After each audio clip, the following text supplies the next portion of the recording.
Okay, here we are back on another special tape. This one's called The Meditation, and it deals with a book written by Billy Meier. This information is not from the Pleiades, I guess you could say that, and that Billy wrote this book on his own. Much of the information in this book is founded on his travels when he was younger through India, his many, many years of studying meditation and meditation practices. The information in here also has been collaborated by the Pleiadians, and he has discussed this information with Semjase and some of the others. But for the most part, this book deals with Billy's ideas on what meditation is and how to use it and why you should use it. So I thought we'd spend a little bit of time on this tape, and I'll explain to you as much as possible, the time allows here, about what's in the book, an explanation of it, because the book was written in German. It was translated a few years ago by Roberta Brooks, but unfortunately it's no longer on the market and it's not obtainable. But it does contain a lot of really valuable information about meditation itself, because there's a lot of confusion about meditation. To most people, the uninitiated, it sounds like something that some Eastern guru may do, or you probably have to wear a white robe and sit on a hilltop in India to meditate. To most of people, especially in America, mainstream America, meditation isn't something they even understand. And I think if you ask most people to define what it is, they wouldn't know. They would probably think you had to align yourself with some sort of belief structure or philosophy, mostly Eastern, before you could use meditation. That it's probably some process of a thinking type. Well, it's actually not. It's nothing mystical. It's nothing magical at all. As we go through this, you'll see that it's simply nothing more really than it's just a method of controlling your thoughts, so you can teach yourself self-knowledge. Learn to understand all the factors of the material and of the spiritual self. You see, unfortunately, to many people, they're not even aware that there is a spiritual self. And through meditation, you can actually use this as an exercise, one, to find out you actually do have a spirit, and you can actually feel the force of it within yourself. And then you can learn to apply the logic of your meditative exercises to your daily life. This will actually cause personality change, calming down of the ego and emotions. There will be an increase in stability in your life, and you will be luckier, and things just kind of go your way. Probably its greatest benefit is just overall you're just more peaceful, and you have a much better understanding of yourself. The depth at which you would want to learn meditation and how far you want to carry it in your life is completely up to you. It requires no belief in any sort of belief system, structure, religion, or ideology. It's not necessary at all in order to meditate. As a matter of fact, a simple meditation can be nothing more than while you're sitting in a traffic jam on a freeway to just observe the gentle passing of your breath going in and out of your nose. That's meditation.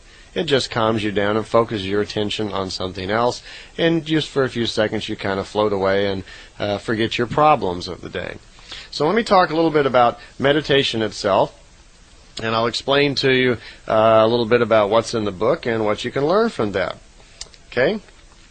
Meditation, to begin with, as described by Billy when he writes the book at the beginning of it, he calls it the teaching of powerful powerlessness. It's based on the absolute logic of the creation and its logic of sevenfold laws. It follows the natural development of the 7 stages of development of human life. He again refers to that. Powerful powerlessness. Interesting phrase. It means the liberation from illogical thinking and action. It means it's a certainty of logic.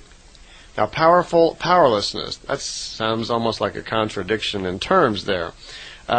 This refers to a number of things. In simplest terminology, it just means letting go of your material senses a little bit and finding out that there's great power within you.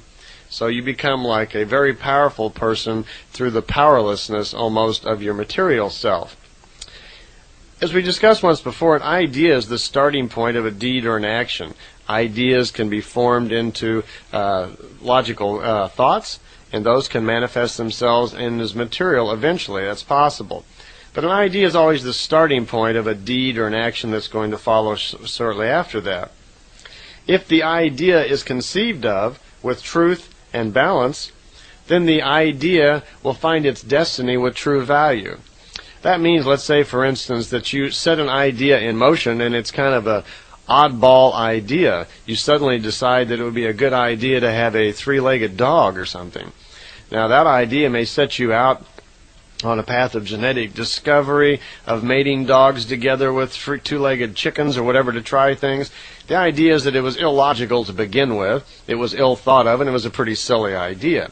So it's never going to come to any good conclusion, is it? But if an idea is started from a point of truth, from a point of balance and understanding, if it's a good idea to begin with, in other words, if you set something in motion for the right reasons, then let it continue, that there's kind of a certainty to it, that logic then will unfold in a logical manner and something positive will actually come from it. That's something all of us have to learn more about. Starting ideas in motion for the right reasons and letting them happen. Getting out of the way, trying not to get in the way and impose your own will and value judgments on it. That's kind of what luck is. Luck, again, is a self-inflicted state caused by starting something in motion for the right reasons. And an important factor is to get out of the way of it. Once it does start in motion and things start happening, because one thing does lead to another, when that happens you don't want to get in the way. Like taking credit for your luck. As soon as you start doing that and getting involved in the luck, what happens? The luck stops. Then suddenly you say, I guess I wasn't so lucky after all.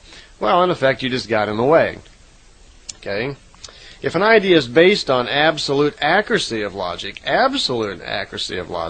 then the deed or action must bring fulfillment to evolution in every respect. Now, this concept means that if you start something in motion, an idea based on an absolute fact, for instance, like in physics, science, or math, if you would start something in motion, like EMC square, Einstein's theory of relativity, if that is an absolute fact, if it actually is, if you would start that idea in motion to a class of physicists, they would come to many different conclusions and findings and so forth based upon this factual knowledge that you started with. So the idea is if you start with a basic fact, an absolute fact, and let that fact continue in a logical fashion, then it must fulfill itself logically. That's just the way logic works. Thus, it's the powerful process of powerlessness, whereby the certainty of logic itself will cause a stipulated goal to be achieved. So in effect, we're going to set a thought in motion through a meditative exercise. This thought will be carefully thought out, researched, to the point where we know it's absolutely clear and logical. Then when we set that thing in motion, we know it's going to come to a logical conclusion correctly. So we have several things to deal with here. We're going to start talking about how we observe things, how we develop power, and how we develop these meditative exercises, and mentally why we want to do that. Okay, what we're talking about now is this goal or this object, the thing that we're going to meditate on, can be obtained because of our logic. All right? Now, let's define a few terms. When we're going to meditate on something, we're not going to meditate just on nothingness. We're not going to sit there in a stupor in a blank mind. We generally meditate to cause something to happen. Originally, we're going to meditate just as a practice exercise, just to see if we can do it. And finding out once that we can do it, we'll get better at it, and then we'll get to a point where we decide, I guess this is kind of useful. I think I'll meditate on purpose to do something, like stop smoking, or cure bad eating habits, or perhaps maybe sleep better, something simple like that. Later on, we might want to do more important things, correcting like that. Later on, we might want to do more important things, correcting personality flaws, looking into ourselves deep and introspectively and making major changes in our personality. All of these things can be obtained through the meditative exercise. So there's a variety of things that we can do with it. If an idea is formed within the spirit based on wisdom resulting from facts, it is determined that the goal must be obtained in a natural form of powerlessness with an absolutely logical fulfillment, Billy says. Okay? So if there's a determination to reach a goal with the help of this absolute logic, a spiritual force then is created inside of us by virtue of this meditative exercise that we're going to learn about. That way the application ensues in kind of an absolute powerlessness, because there's no compulsion on our part to make the event happen. In other words, we're going to set something in motion because it's correct, because we've absolutely worked it out, it's logical. will set it in force. The power of our spirit will more or less take over, ensuring that this logic continues. And we offer no compulsion of any kind to be involved in the outcome of that logic. In other words, we're not going to coax our spirit into the conclusion of this logic. Well, the force is created through the known accuracy of logical consistency, cause and effect. It's just simple standard logic. If you set something in motion for the right reasons, it will come to a logical conclusion. So we're dealing here then with a form of balance.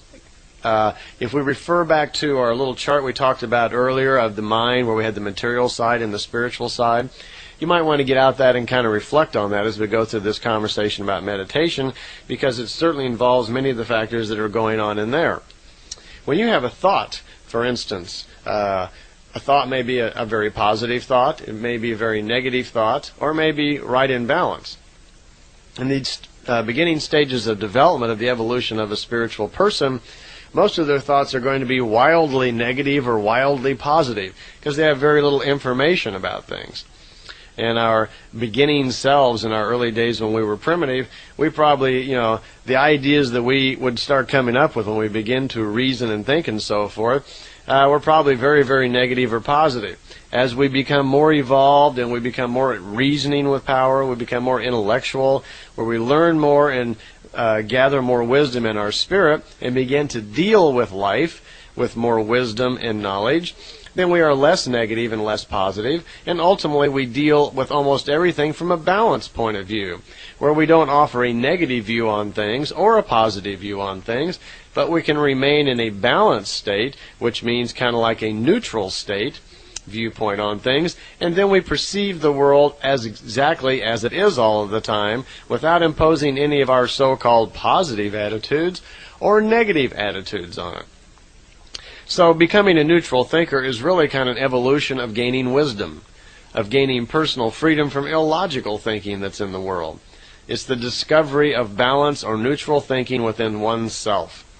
We mentioned on our little diagram of the material and the spiritual that we gather information all the time with our material senses, right? We bring things in, and then we form kind of an attitude, about them when they first come in. We immediately check with our subconscious and to see if we have any data on this. We might even check, deep thinking with our psyche to get a feeling about this, whatever. And then all of this information then has to kind of filter through our emotions and our attitudes, all this programming we build up in our material self. What we think about things, Maybe you see somebody wearing a really ridiculous looking pair of shoes. They seem ridiculous to you.